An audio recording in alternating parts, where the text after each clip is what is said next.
Hi everyone, welcome to study word classes. तो friends, Bihar शिक्षक भर्ती से रिलेटेड जो अपडेट आई हुई है, यानी कि टीआरई 3 से रिलेटेड एक नोटिस जारी हुई है। उसमें जो है मेंशन किया गया है कि क्या आपको जो है एग्ज़ाम के दौरान गलतियां नहीं करनी है। तो ये वीडियो जो है टीआरई 3 वाले जितने भी कैंडिडेट एग्ज़ाम देने वाले हैं उनके लिए काफ़ी इंपॉर्टेंट है, क्योंकि जो नोटिस जारी हुई है उसमें जो है सारा कुछ इन्फॉर्मेशन आपके लिए दिया गया है कि क्या मतलब जो है एग्ज़ाम के दौरान क्या गलतियाँ आपको नहीं करनी है, जिससे आप बाहर भी हो सकते हैं।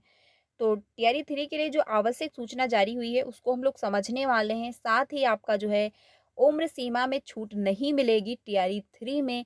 इससे जो है रिलेटेड एक ऑफिशियल नोटिस जारी हुई है, उसको भी हम लोग समझने वाले हैं। टीआरई 3 में क्या गलती नहीं करनी जिससे आप बाहर हो सकते हैं। जी हाँ, जो नोटिस में है साफ-साफ मेंशन किया गया है, अगर आपने वो गलती की तो आप बाहर भी हो जाएँगे। तो एक-एक करके सारी इन्फॉर्मेशन हम लोग डिटेल में समझ लेते हैं, तो वीडियो में लास्ट तक बने रहिएगा। ये वीडियो सभी के लिए काफ़ी इम्पोर्टेंट होने वाली है। साथ ही चैनल पे पहली बार आए हो तो सब्सक्राइब कर लीजिएगा, सो दैट आपको टीचिंग से रिलेटेड सारी अपडेट जो है वो टाइम से मिल जाती है। एंड आपको जो है सीटेट पेपर 1 एंड पेपर 2 दोनों की प्रिपरेशन करवाई जाती है। साथ में बीपीएससी में हम लोग जीके जीएस कंप्लीट कर रहे हैं, तो आप मेरे साथ 2 बजे की क्लास में ज्वाइन हो सकते हैं। ये नोटिस जारी हुई है, यहाँ पर देख सकते हैं उम्मीदवारों के लिए आवश्यक सूचना। ठीक है, पुनर्परीक्षा टीआरई 3। तो पहला है पॉइंट, अभ्यर्थी परीक्षा प्रारंभ होने के 2 घंटे पूर्व जो है परीक्षा केंद्र पर पहुंचना सुनिश्चित करें, क्योंकि क्या है 1 घंटा पहले गेट क्लोज कर दिया जाएगा। तो पहुंचना कितने टाइम है, 2 घंटे पहले आपको पहुंच जाना है। जैसे कि 9 बजे से आपका एग्जाम है तो आप 7 बजे पहुंच जाएं। परीक्षा प्रारंभ होने के 1 घंटे पूर्व परीक्षा केंद्र में अभ्यर्थियों को प्रवेश की अनुमति नहीं दी जाएगी। ठीक है, गेट क्लोज कर दिया जाएगा। इस संबंध में प्रवेश पत्र पर जो है अंकित आवश्यक निर्देश को उम्मीदवार ध्यान से पढ़ेंगे और जो है उसका मतलब अक्षरशः अनुपालन करेंगे। तो आपके एडमिट कार्ड पे सारी इन्फॉर्मेशन दी हुई होगी कि कैसे आपको 1 घंटे पहले पहुंचना है, क्या क्या वहाँ पे ले जाना है, क्या नहीं ले जाना है। अभ्यर्थी जो है ई एडमिट कार्ड डाउनलोड करते समय यानी करने के समय यह सुनिश्चित करेंगे कि रोल नंबर के पास जो है बार कोड निश्चित रूप से अंकित रहे। यदि बार कोड अंकित स्पष्ट नहीं रहने पर जो है पुनः ब्राउज़र ब्राउज़र बदल कर डाउनलोड करना सुनिश्चित करेंगे। यानी कि अगर बारकोड अगर मतलब अच्छे से क्लीन नहीं दिख रहा है रोल नंबर के साथ समक्ष यानी पास में, तो आप उसको फिर से डाउनलोड करेंगे। ठीक है, क्योंकि बारकोड दिखना ज़रूरी है, वहाँ पे स्कैन होगा इसका। अगला है, अभ्यर्थी जो है ऑनलाइन आवेदन में दिए गए फोटो पहचान पत्र के साथ परीक्षा केंद्र में उपस्थित होंगे, अन्यथा उन्हें परीक्षा केंद्र में प्रवेश से वंचित कर दिया जाएगा। ये लाइन काफ़ी इंपॉर्टेंट है, क्योंकि आपने जब ऑनलाइन फॉर्म किया होगा तो जो फोटो आपने वहाँ पे लगाए होंगे, सबमिट किए होंगे, वही फोटो आपको जो है अपने परीक्षा केंद्र पर ले जाना है। यहाँ पे ध्यान से देखिए, अभ्यर्थी ऑनलाइन आवेदन में दिए गए फोटो पहचान पत्र के साथ, ठीक है, वही आपको अपने परीक्षा केंद्र में ले जाना है, नहीं तो आपकी एंट्री नहीं होगी, आप बाहर कर दिए जाओगे। तो काफ़ी इंपॉर्टेंट है, ये सारी बातें ध्यान रखनी है। ओमार जो है आंसर सीट में क्वेश्चन जो है बुकलेट का सीरीज अंकित रहेगा। जो है अभ्यर्थी ओमार आंसर सीट में जो है क्वेश्चन बुकलेट की संख्या लिखेंगे एवं रोल नंबर का केवल गोला रंगना सुनिश्चित करेंगे। यानी जो रोल नंबर है उसका सिर्फ आप गोला जो है फिल कर देंगे। इस परीक्षा में उम्मीदवारों को औपबंधिक रूप से प्रवेश की अनुमति जो है दी गई है। उम्मीदवारों को निर्गत प्रवेश पत्र में यह स्पष्ट रूप से अंकित किया गया है कि उनकी पात्रता के संबंध में ऑनलाइन आवेदन में दिए गए प्रविष्ट में अंकित तथ्यों के आधार पर जो है विधिवत जांच सत्यापन के पश्चात उनकी अभ्यर्था पर आयोग द्वारा निर्णय लिया जाएगा। ठीक है, अगला है पॉइंट, आवेदन में अंकित तथ्य किसी भी समय जांच के क्रम में अन्यथा पाए जाने की स्थिति में जो है संबंधित उम्मीदवार की जो है उम्मीदवारी रद्द की जा सकती है और आयोग इस परीक्षा अथवा इस परीक्षा सहित आगामी परीक्षाओं में उन्हें भाग लेने से वंचित किया जा सकता है। यानी अगर आपने कोई फेक तरीके से जो है फॉर्म ऑनलाइन किया है या कुछ प्रोसेस रहेगा तो आप बाहर कर दिए जाओगे टीआरई 3 से भी, और जो भविष्य में होंगे एग्जाम उनसे भी आप बाहर कर दिए जाओगे। ठीक है, परीक्षा केंद्र जो है परिसर जहाँ परीक्षा होगी मतलब होनी है में मोबाइल नहीं आपको ले जाना है, ब्लूटूथ नहीं ले जाना, वाईफ़ाई जो है गैजेट वो नहीं ले जाना, इलेक्ट्रॉनिक पेन वो नहीं ले जाना है, ठीक है? और आपको जो है सामान यानी कि आदि जैसी इलेक्ट्रॉनिक सामग्री को लेकर जाना एवं उपयोग वर्जित है। यानी आप नॉर्मल तरीके से जो पेन वगैरह है वो आप ले जाएँगे, बाकी इलेक्ट्रॉनिक सामान है कोई भी नहीं ले जाएँगे, ठीक है? परीक्षा कक्ष में जो है इलेक्ट्रॉनिक सामग्री के ले जाने पर उन्हें जो है कदाचार मानते हुए बिहार परीक्षा संचालन अधिनियम 1981 के तहत आवश्यक कानूनी कार्यवाही की जाएगी। यानी अगर आपके द्वारा कोई पाया गया कि आप इलेक्ट्रॉनिक चीज़ लेके गए हैं, ठीक है? तो आप पे कार्यवाही भी हो सकती है, तो आपको ये सारी चीज़ें कुछ भी वहाँ पर नहीं ले जानी है। नोट में क्या मेंशन है ये भी समझते हैं हम लोग। कदाचार करते हुए पाए जाने की स्थिति में इस परीक्षा सहित आगामी 5 वर्षों के लिए तथा परीक्षा से संबंधित जो है भ्रामक एवं सनसनी केस अफवाह फैलाने की स्थिति में 3 वर्ष के लिए आयोग की परीक्षाओं से वंचित किया जाएगा। यानी अगर आप किसी प्रकार की कोई अफवाह फैला रहे हैं या फिर आप किसी प्रकार से मतलब आप इलेक्ट्रॉनिक चीज़ लेके गए या फिर आपने रूल जो है ब्रेक किया, तो उस कंडीशन में आपको बाहर कर दिया जाएगा और 5 वर्ष के लिए जो है आप परीक्षा से भी वंचित रहेंगे। साथ ही जो है आयोग की जो है परीक्षाओं से वंचित कर दिया जाएगा 3 साल के लिए, ठीक है? तो ये सारी बातें ध्यान रखनी है। आराम से नॉर्मल तरीके से पेपर देने जाइए।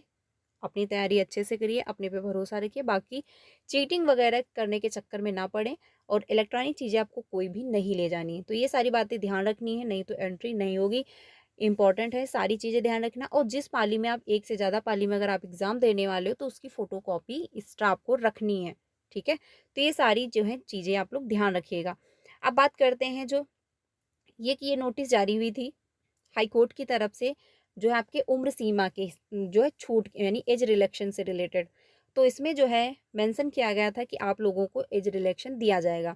जैसे कि विषयगत मामले में माननीय उच्च न्यायालय पटना में दायर याचिका संख्या इतने में कन्हैया प्रसाद एवं अन्य बनाम राज्य सरकार एवं अन्य में दिनांक इतने में को पारित न्यायाधीश के अवलोक में आदेश पारित किया जाना है। माननीय उच्च न्यायालय द्वारा पारित न्यायाधीश के मुख्य जो है कार्यकारी अंश निम्नवत हैं। माननीय उच्च न्यायालय द्वारा पारित आदेश में जो है वादी एवं अन्य को बिहार लोक सेवा आयोग द्वारा विद्यालय अध्यापक के पद पर नियुक्ति हेतु विज्ञापन संख्या 22/2024 में अपर मुख्य सचिव को अधिकतम आयु सीमा में जो है 10 वर्ष छूट के संबंध में आदेश पारित किया जाना है। वादियों के द्वारा जो है विद्यालय अध्यापक की नियुक्ति में बिहार लोक सेवा आयोग के विज्ञापन संख्या इतने में 10 वर्ष की आयु सीमा में छूट देते हुए ऑनलाइन ऑफलाइन विधि से जो है आवेदन समर्पित करने हेतु याचिका दायर किया गया है। विद्यालय अध्यापक के पद पर नियुक्ति हेतु बिहार राज्य जो है विद्यालय अध्यापक हस्तांतरण नियमावली 2023 जो है अधिसूचित है। उक्त नियमावली 2023 के नियम जो है 5 में अधिकतम आयु सीमा में छूट से संबंधित निम्नवत प्रावधान किए गए हैं। तो पहला है नियुक्ति के लिए आयु की गणना नियुक्त वर्ष की पहली अगस्त को जो है आधार मानकर किया जाएगा। इस नियमावली के जो है प्रवृत्ति होने के पूर्व पात्रता परीक्षा में उत्तीर्ण होने वाले प्रशिक्षित अभ्यर्थियों को इस नियमावली के प्रवृत्त होने के पश्चात जो है नियुक्ति के प्रथम समय व्यवहार में अधिकतम आयु सीमा में 10 वर्ष की छूट देई होगी, ठीक है? 10 वर्ष की जो है छूट मिलेगी। इसमें जो है आदेश दिया गया, लेकिन अभी मैं आपको दिखाने वाली हूँ कि बीपीएससी में ये इन्फॉर्मेशन आ रही है आयोग की तरफ से कि टीआरई 3 में आपको एज सीमा नहीं दी जाएगी, छूट नहीं मिलेगी। पंचायती राज संस्था एवं नगर निकाय संस्था अंतर्गत नियुक्ति एवं कार्यरत शिक्षकों के लिए अधिकतम आयु की सीमा जो है शिथिल करते हुए राज्य सरकार के द्वारा अलग से निर्णय लिया जा सकता है। इस नियमावली के जो है प्रवृत्ति होने के पूर्व बिहार विद्यालय परीक्षा समिति द्वारा माध्यमिक शिक्षक पात्रता परीक्षा का आयोजन जो है वर्ष 2009 में किया गया, जिसमें आयु की गणना जो है दिनांक 1/8/2019 को आधार मानकर किया गया था। अंगनीय है कि उक्त पात्रता परीक्षा में जो है सम्मिलित होने वाले प्रशिक्षित अभ्यर्थियों को अधिकतम उम्र सीमा में अलग से 10 वर्ष की छूट जो है दिनांक 1/8/2019 को आधार मानकर किया गया था।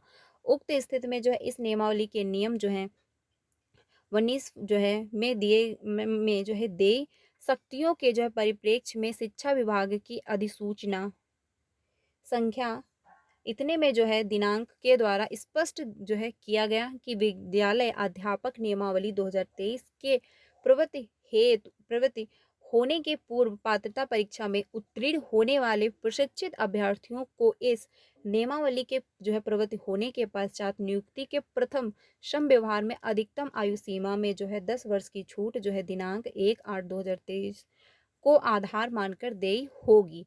तो ये जो है मतलब इसमें यही सब मेंशन किया गया है कि आप लोगों को जो है 10 साल की मतलब 10 साल की जो है 10 वर्ष की छूट मिलेगी, ठीक है, माननीय देय होगी।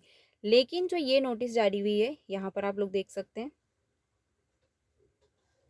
ये न्यूज में निकल के आ रहा है कि तीसरे चरण के अध्यापकों की नियुक्ति में नहीं मिलेगी जो है उम्र में छूट, क्योंकि हाईकोर्ट की तरफ से आदेश आया हुआ था कि आपको 10 साल की जो है छूट मिलेगी। लेकिन आयोग की तरफ से इंफॉर्मेशन ये आ रही कि आपको टीआरई 3 में जो है 10 साल की जो छूट मिलती थी वो नहीं मिलेगी। अब इसको हम लोग समझते हैं क्या रीजन है। सरकार के जो है राज्य के सरकारी स्कूलों में तीसरे चरण के अध्यापकों की होने वाली नियुक्ति में पात्रता परीक्षा उत्तीर्ण प्रशिक्षित अध्यापकों को जो है अधिकतम उम्र सीमा में छूट नहीं मिलेगी। इससे संबंधित दावे को शिक्षा विभाग ने खारिज कर दिया है। इससे संबंधित जो है आदेश अपर मुख्य सचिव डॉक्टर एस सिद्धार्थ के हस्ताक्षर से जारी किया गया है। यह आदेश जो है पटना उच्च न्यायालय द्वारा कन्हैया प्रसाद एवं अन्य बनाम राज्य सरकार एवं अन्य में जो है 16 जुलाई को पारित न्यायाधीश के अवलोक में पारित किया गया है।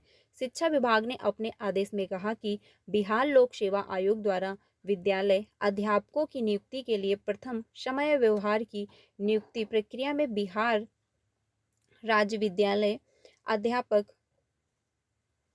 नियमावली 2023 के प्रावधान के परिप्रेक्ष्य में नियमावली के प्रवृत्ति होने की पूर्व जो है पात्रता परीक्षा में उत्तीर्ण होने वाले प्रशिक्षित अभ्यर्थियों को अधिकतम आयु सीमा में 10 वर्ष की छूट जो है दी गई है। इस प्रकार विद्यालय अध्यापकों की नियुक्ति हेतु दूसरे समय व्यवहार में जो है बिहार राज्य विद्यालय अध्यापक नियमावली 2023 के प्रावधान के परिप्रेक्ष्य में नियमावली के प्रवृत्ति होने के पूर्व जिस जो है विनिष्ट विषय या विषय समूह में नियमावली के प्रवृत्ति होने के पश्चात जो है पात्रता परीक्षा में उत्तीर्ण होने वाले प्रशिक्षित अभ्यर्थियों को दूसरे समय व्यवहार में अधिकतम आयु जो है सीमा में 10 वर्ष की छूट दी गई है। इसके जो है मद्देनजर शिक्षा विभाग के अपर मुख्य सचिव डॉक्टर एस सिद्धार्थ द्वारा पारित आदेश में कहा गया कि वादीगढ़ बिहार लोक सेवा आयोग द्वारा विद्यालय अध्यापकों की नियुक्ति हेतु तीसरे समय व्यवहार में अधिकतम आयु से संबंधित छूट का दावा किया गया है, जो बिहार राज्य विद्यालय नियमावली 2023 के प्रावधान के परिप्रेक्ष्य में स्वीकार जो है योग्य नहीं है। ठीक है, ये ध्यान रखना। वादियों के जो है दावे को बिहार जो है राज्य विद्यालय नियमावली 2023 के प्रावधान के अवलोक में अस्वीकार करते हुए मामले को जो है निस्तारित किया जाता है। तो क्या है, आपको जो है हाई कोर्ट की तरफ से तो आदेश मिला हुआ था कि आपको 10 साल की छूट मिलेगी टीआरई 3 में भी, लेकिन जो है आयोग की तरफ से जो है आपको 10 साल की छूट नहीं दी जा रही है, यानी कि जो है वो खारिज कर दिया गया। यहाँ पे आप देख सकते हैं निस्तारित किया जाता है। तो आपको जो है टीआरई 3 में एज रिलेक्शन का भी जो है मौका नहीं दिया जाएगा, यानी कि उम्र सीमा में जो 10 साल की छूट आपको मिलती थी वो भी नहीं मिलेगी। तो आप सभी जानते हैं पेपर अच्छा खासा आपको देखने को मिलेगा, क्योंकि काफ़ी सेट में आपको पेपर देखने को मिलेगा, हर एग्ज़ाम सेंटर पर चेंज होगा और रिजल्ट जो बनाया जाएगा नॉर्मलाइजेशन के माध्यम से बनाया जाएगा और पेपर के दौरान भी काफ़ी सिक्योरिटी रखी जाएगी। तो काफ़ी सारा कुछ प्रोसेस होने वाला है, तो आप लोग अपनी प्रिपरेशन जो है वो कंटिन्यू रखें, अच्छे से करते रहें। आपका जो एग्ज़ाम है वो कल है 9 जुलाई को, तो आप लोग अच्छे से अपनी प्रिपरेशन करिए। अपना जो है रोल नंबर वगैरह मतलब अपना जो एग्ज़ाम सेंटर है वो आपने चेक कर लिया होगा, उसी हिसाब से अपनी जो है तैयारी रखें। बाकी चैनल को सब्सक्राइब कर लीजिएगा, क्योंकि आपको सारे पेपर का एनालिसिस मेरे चैनल से प्रोवाइड किया जाएगा। बाकी अगर कोई इन्फॉर्मेशन आती तो आपको इन्फॉर्म कर दिया जाएगा। वीडियो अच्छी लगी हो तो लाइक करिएगा, बाकी वीडियो इंपॉर्टेंट है तो ज़्यादा से ज़्यादा अपने फ्रेंड को शेयर करिएगा जो भी टीआरई 3 का एग्ज़ाम देने वाले हैं। तो अगर कोई इन्फॉर्मेशन आती तो आपको इन्फॉर्म किया जाएगा। आपको 10 साल की जो है छूट वो नहीं मिलने वाली है, तो ये ध्यान रखिएगा। मिलते हैं नेक्स्ट क्लास में। Thank you.